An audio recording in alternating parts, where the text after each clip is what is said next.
हिंद दोस्तों। आज के इस वीडियो में हम आपको बताएंगे कि कक्षा 8 ग्रीष्मकालीन अवकाश गृह कार्य, जो कि आप लोगों के स्कूल में अभी गर्मी छुट्टी है और आपके स्कूल में आपको हॉलीडे होमवर्क दिया हुआ है। तो मैंने क्लास 8 का आज मैं इस वीडियो में हिंदी बताऊंगा, ध्यान समझिएगा। हिंदी बताऊंगा, ठीक है, ध्यान समझिएगा। हिंदी बताऊंगा तो और सभी का आंसर भी आसानी से दूंगा ताकि आप लोग कॉपी में नोट कर लीजिएगा, ठीक है। तो चलिए हम वीडियो को शुरू करते हैं और आपका आंसर हम देते हैं। यहाँ पर क्वेश्चन है पहला कि बिहारी के दोहे लिखो व याद करो, ठीक है। दूसरा है 25 विलोम शब्द के कार्य तैयार करें, ठीक है। तीसरा नंबर क्वेश्चन है 100 शब्द अपने परिवार के बारे में लिखें, ठीक। चौथा है कर्मवीर कविता लिखें व याद करें। पांचवा है पाठ 1 और 2 के प्रश्नों उत्तर और शब्दार्थ लिखें व याद करें। चलिए हम आपको आसानी से आंसर देते हैं, ठीक है। ये क्लास का हम 8 का बना दिए हैं, ठीक है। तो पहला है बिहारी के दोहे लिखो व याद करो। तो इसमें हमने आपको यहाँ पर लिखे हैं उत्तर। बिहारी लाल जी की प्रसिद्ध नीति और भक्ति के दोहे निम्नलिखित है, ठीक है। दोहा यानी नीति। बतरस लालच लाल की मुरली धरी लुकाए, सो करे भोनी हंसे देन कहे नाट जाए, ठीक है। अब दूसरा है दोहा, ये नीति, दोहा ये शक्ति हुआ।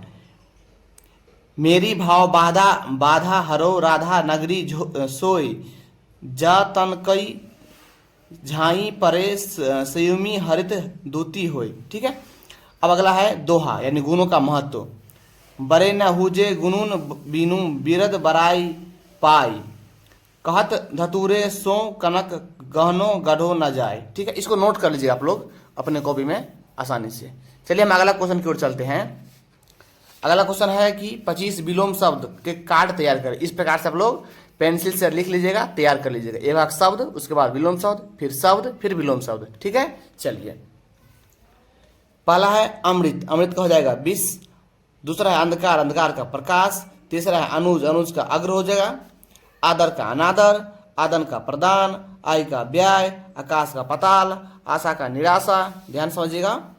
इच्छा का अनिच्छा, इलोक के परलोक, ईमानदार का बेईमान, उदय का अस्त, उदार का अनुदार, ठीक है।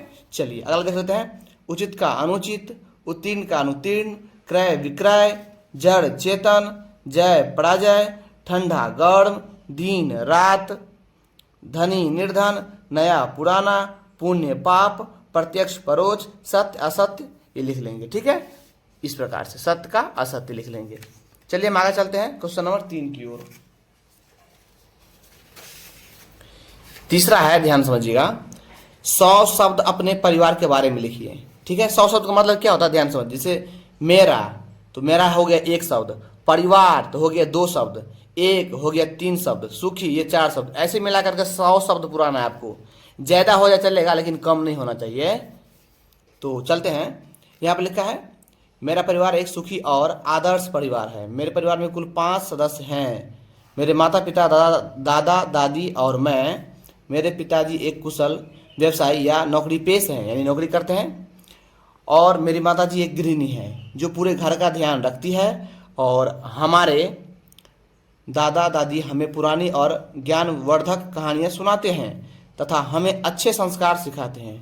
उतार लीजिएगा और फिर हम नीचे चलते हैं पैराग्राफ चेंज करके।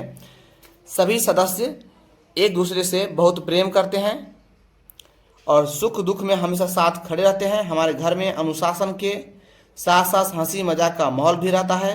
रात का भोजन हम सभी मिलकर करते हैं, जहां पूरे दिन की बातें साझा की जाती है। मुझे अपने परिवार पर बहुत गर्व है क्योंकि यह मुझे सुरक्षित और खुशहाल वातावरण प्रदान करता है। ये आपको नोट कर लेना है। चलिए हम चौथा नंबर क्वेश्चन की ओर चलते हैं। चौथा नंबर है कर्मवीर कविता लिखें व याद करें, ठीक है।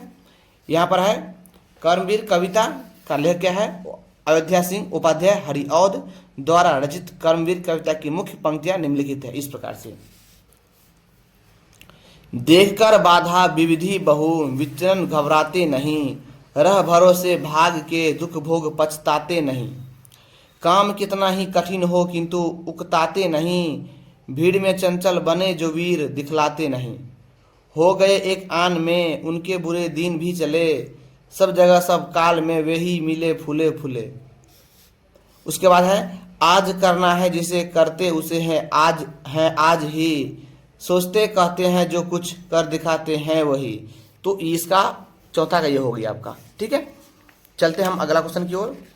पचमा, यहाँ पर पचमा है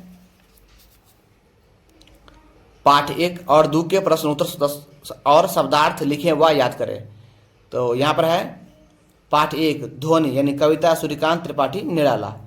मुख्य शब्दार्थ मृदुल, मृदुल का मतलब होता है कोमल, पात का मतलब होता है पत्ता, गात का मतलब होता है शरीर, निदित का मतलब होता है सोया हुआ, प्रत्यूष का मतलब होता है प्रातः काल। ठीक है, अब महत्वपूर्ण प्रश्न उत्तर। कवि को ऐसा विश्वास क्यों है कि उसका अंत अभी नहीं होगा? आंसर, कवि को विश्वास है कि उसका अंत अभी नहीं होगा क्योंकि उसके मन में अभी नया उत्साह और उमंग है। उसके जीवन में अभी अभी वसंत का आगमन हुआ है और उसे युवाओं को सही राह दिखाकर आगे बढ़ाना है। अगला है पाठ 2 लाह की चूड़ियाँ, कहानी कामता नाथ। ठीक है, मुख्य शब्दार्थ चाव, तीव्र इच्छा, मनिहार का अर्थ हुआ चूड़ी बनाने वाला, पैतृक पूर्वजों का, कसर मतलब घाटा पूरा करना, डलिया, डलिया का मतलब बांस का जो छोटा पात्र, डलिया जो गोल से बना रहता है उसे डलिया हम लोग कहते हैं। महत्वपूर्ण प्रश्न उत्तर। प्रश्न है बदलू के मन में ऐसी कौन सी व्यवस्था थी जो लेखक से छिपी न रह सकी? ठीक है, यहाँ पर है बदलू का लाख की चूड़ियाँ बनाने का पैतृक उद्योग कांच की चूड़ियों के आने और मशीन युग के कारण पूरी तरह बंद हो चुका था। वह बेरोजगार और लाचार हो गया था। अपने हाथ के हुनर की यह दुर्दशा देखकर बदलू के मन में जो पीड़ा थी वह लेखक से छिपी नहीं रह सकी। ठीक है, तो ये हो गया आपका सभी का आंसर। और मैं इस वीडियो में हिंदी का बताया हूँ और उसके बाद क्लास 8 का ये हिंदी का है, अंग्रेजी बताऊंगा, गणित बताऊंगा, विज्ञान, समाज विज्ञान, संस्कृत सभी का बनाऊंगा। तो वीडियो को लाइक और चैनल को सब्सक्राइब जरूर करना। धन्यवाद।